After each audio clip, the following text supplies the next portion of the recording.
We are back again with the C10 build, hoping to make a lot more progress today. So, on the agenda, we want to remove the whole cab, separate the frame, that way we can start doing actual modifications to the frame, to the drivetrain, all of that good stuff.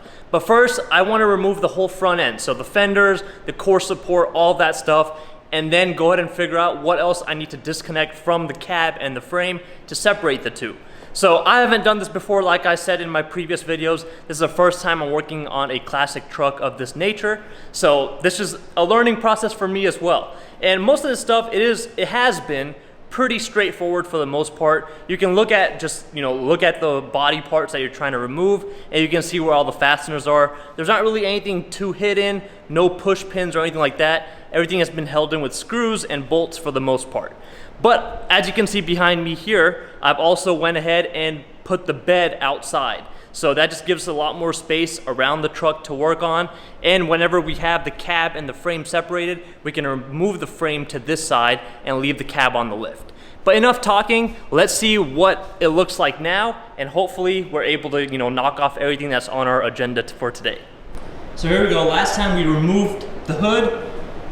We also started removing the headlight and stuff. So we've got the headlight, the fog light cover is off, but I still need to remove this. Well, that's not even a fog light, that is a turn signal. We need to remove that as well. Then I believe we should be able to remove this lower section. We also already ran ahead to remove that front bumper. The grill, I think, is held in with some screws. Once we remove that lower section, we should have access to that. And then the core support, we're probably going to remove the radiator to drain all of the cooling system before we can do that. All that stuff should be straightforward. And here is the back section where the bed has already been removed. We've got some burnout remnants right there. And as you can see, for the most part, the frame is actually in really good condition. Yes, there's surface rust here, but everything else, I mean, is dusty and crusty, but everything else looks great. I mean, I don't see any like stress cracks anywhere, anything of that nature. All the bolts still look like the threads are pretty good, so everything should be able to be pulled off relatively easy. We're going to be removing a lot of this stuff here, but all of that is for a later video where we reveal the rest of the plans for the truck. Alright, so let me just figure out where I'm going to set this camera. It's just me by myself today, so I don't have Selena helping me film.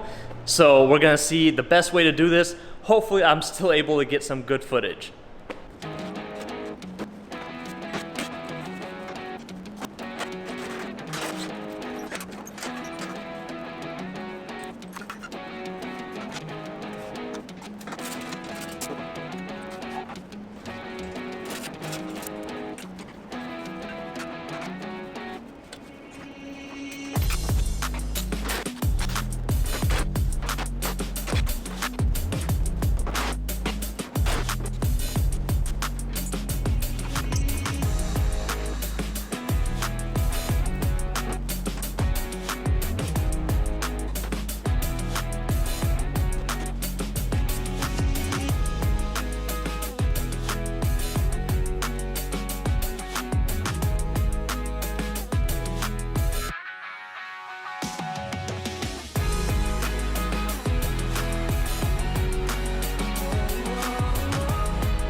So that's one way to hold these hoses in place. It's just like mechanics wire, but actually more like electrician's wire. And you can see where the clamp is supposed to be. I guess this got all bent up, so they made do with what they had. Just gonna leave it. So I got all the wiring stuff off of this section. We got the battery tray out. We've got all the wiring going this way now. So when we start removing this side of the fender, we're going to remove all of that. But for now, we're going to focus on this. Now, since this one is a 76, the hood attaches directly to the fender. And I believe on the later model of this chassis, the hood does attach to, like, I guess, the firewall section. So that's one thing for us. We did have to remove the hood, which I was going to anyways, but we didn't have a choice. I mean, this is just so much simpler than, you know, I thought it was going to be. I mean, I assumed it would be, but like the wiring harness, everything just unclips, moves out of the way. There's barely any wires, there's barely any sensors. So much quicker and easier. And I hope once we put the new drivetrain in, I hope we're still able to make it simple enough that if I'm not here and somebody else, like my dad has to take it to somebody else to work on, they're able to, you know, do it efficiently without having to really, you know, figure stuff out. It's just straightforward. And that's the end goal here. That's why we're going with the drivetrain we are, because I don't want to complicate it for when I'm not around, and if my dad needs to get something fixed, it's easy for anybody to work on it.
So I went ahead and removed this bolt for this harness.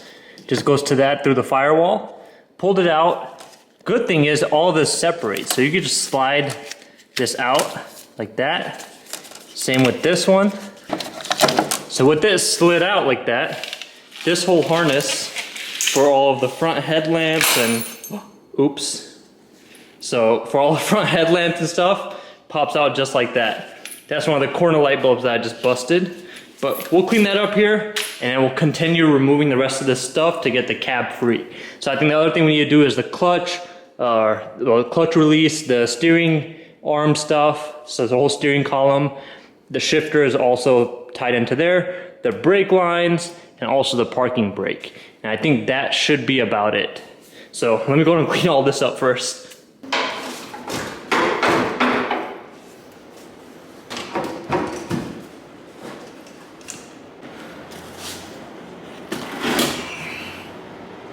Ooh, that's some old gas. You smell it? It smells so old.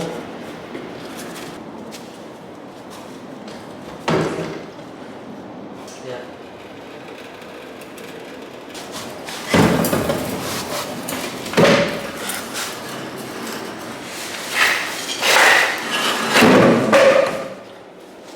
Might be going back in, might not. It ain't going back in. It's too heavy? No, I want it symmetrical looking, so I want to put it where the spare wheel is. Ideally, I want to get something that goes like underneath the bed where the spare wheel is. That way it's like more like a fuel cell, but we'll see.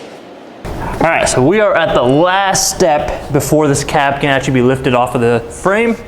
I'm just removing these heater hoses. Once the heater hoses are off, I've got all of the bolts for the cab mounts loosened up. Just gotta take them off the rest of the way.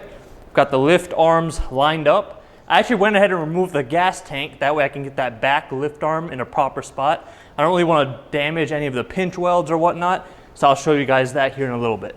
But first, let's see what kind of coolant comes out of this. I haven't drained the radiator or anything.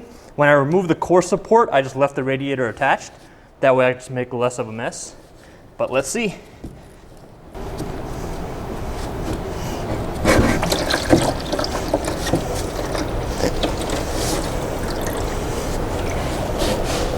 Okay, that didn't work out as I had imagined it would. Just falling all over the floor.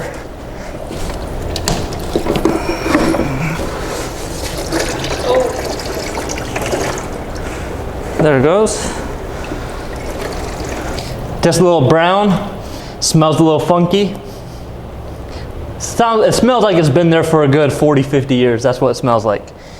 It's actually not too rusty. I'm surprised. You know, like usually, and even the hoses actually came off without me having to cut them off. Like right here, you can tell it's a little rusty, but it's not bad at all. So this truck might have actually been a little taken care of or like driven not too hard. Like, you know, they didn't just zip tie things or put duct tape on things when it broke. They might have actually fixed them. Or the other thing is, nothing could have ever broke. But yeah, so for the most part, everything looks good. It's a little rusty, not too bad. A little crusty and dusty, like that seems to be the theme of the C10. Not too rusty, but hopefully it stays that way. We don't want any rust. Nothing a little kitty litter can't solve. That's one thing I do miss about the old shop. Back at the old shop, we had a cabinet shop that was 2 units down from us. So we always got sawdust for free. Now we don't have a cabinet shop, so no more sawdust. So we're back to how it used to be in Raleigh. Our first shop where we started YouTube, there was cat litter everywhere. I'm just waiting on my fiance to tell me, that's enough, you don't need that much. I'm saying it in my head. Oh. She doesn't have a mic on, she says she's saying it in her head. I like to go a little overboard with these things. It's better to have more than not enough. No, that's not true. This chassis about to be naked. It's about to be naked. All right.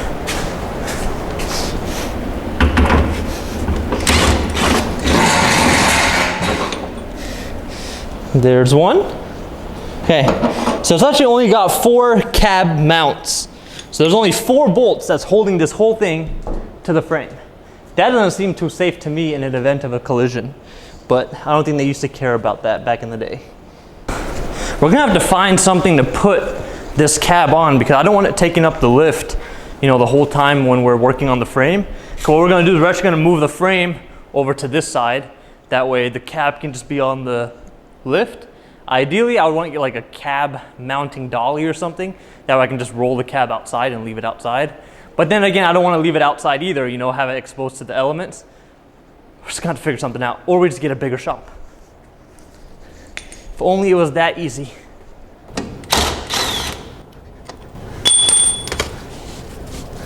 I think it might be a good thing that we don't have a bigger shop either, because with my ADD, I would be working on like 20 different projects at the same time. And then none of them would get done. Last one. All right, let's see. Oh, there's one more thing I still gotta take off. Haha. So let me just give a rundown of everything that's came off to get to this point. So obviously, as you can see, the whole front end, the core support, both fenders are off. I also removed the whole harness. So the lights harness, which we didn't really have to, but it was all part of this block right here. That's really how easy it is. It's just one block, one connector that has all of the harnesses that you need to get off. Removed the parking brake cable from the brake pedal, the parking brake pedal, because this section is already cracked and we're going to be replacing this with something else anyways. The clutch assembly is just like the pedal attaches to this little elbow thing, which attaches to the bottom of this. So got that out. Then the steering column, we just took this bolt out, and I still had it attached so I can, you know, steer with the steering wheel, but now we're done so I can pull it off. Oh, almost out. I don't even know how this comes off, but better try something. I don't think that's it. I think it comes out all the way somehow. Yeah. So somehow this has to come out from this side. Oh, I see how it works. It goes through in here to hold that rubber boot in place. Now I just completely messed it up. But it's alright. Probably won't need this. Hopefully. But if we need it, I'm sure somebody makes it. I can't be the first one to have messed it up. But like I said, we're keeping it 100% real. Whatever I screw up, I'm showing you guys. This is the first time I'm working on something like this. So there are gonna be mistakes made. And I am not one to follow instructions. So even if I was to look something up, find a service manual, I'm still gonna try to figure it out on my own. That way it actually stays in my memory. If I follow the instructions, it's never gonna stick in my memory. Because now that that is out, I can pull this rubber boot out. So why don't I, oh. Never mind. No, I'm right. I'm always right. Oh, there's a lot of little balls. Oh, there are? Yeah. Shit. A lot of little balls. Something is just not coming out all the way like it should. Maybe I need to push this in. Wow. Why didn't I just do that from the beginning instead of messing around? Wasting time. Yep. I didn't have to break any of that if I was just a little bit more aggressive with it. And we still end up being aggressive, obviously. Man, oh man. All right. Now, brake lines, and we good. Anything getting stuck?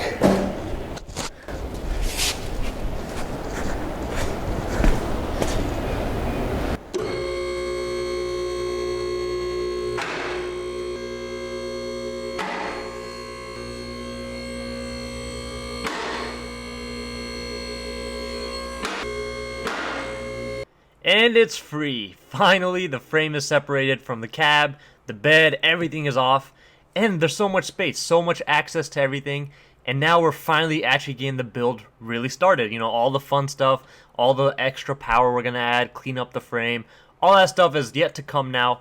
And I think this is going to be the major, you know, turning point of this whole build. So from here on, we're pretty much just starting to take out the rest of the old stuff and start putting in all new things. So that's it for this video. I really hope you guys enjoyed this. Make sure you come back for the next video where we take out this old paperweight and start, you know, figuring out what all we're gonna do. Thank you guys for watching. We'll see you guys in our next video.